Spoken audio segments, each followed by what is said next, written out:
agency, but if you're selecting somebody to develop a piece of software for you, how do you ensure that you've got that alignment in terms of the vision and I guess the big picture?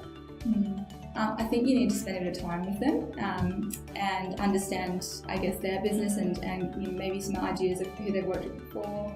I don't know, it is a bit of a hard one because without that prior relationship, it can be hard to build that trust. Yeah, sure. I guess really the best way that you can work towards building a product is by starting with a minimal viable product, MVP. So basically what that means is that you don't, and I did this slightly wrong probably, you want to test that the problem that you think exists, yeah. and that the way that you want to solve the problem is the way that your potential customers want it to be solved, which I did.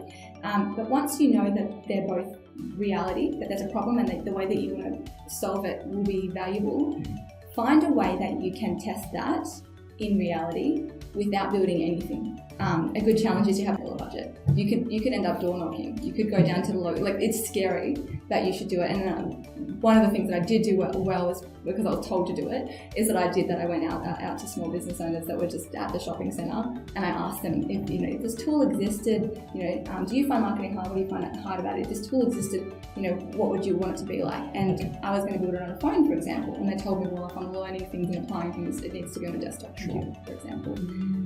There is definitely a way that you can test your concept without building anything. Okay. So I actually could have built an example of Growth Sprout. So I could have built the content and the tactics within Growth Sprout via even like a membership site via ClickFunnels that exists now, which didn't before, like something like that, some sort of WordPress plugin or something as a test first, which I didn't go as far as to do that, which probably would have been safer and smarter.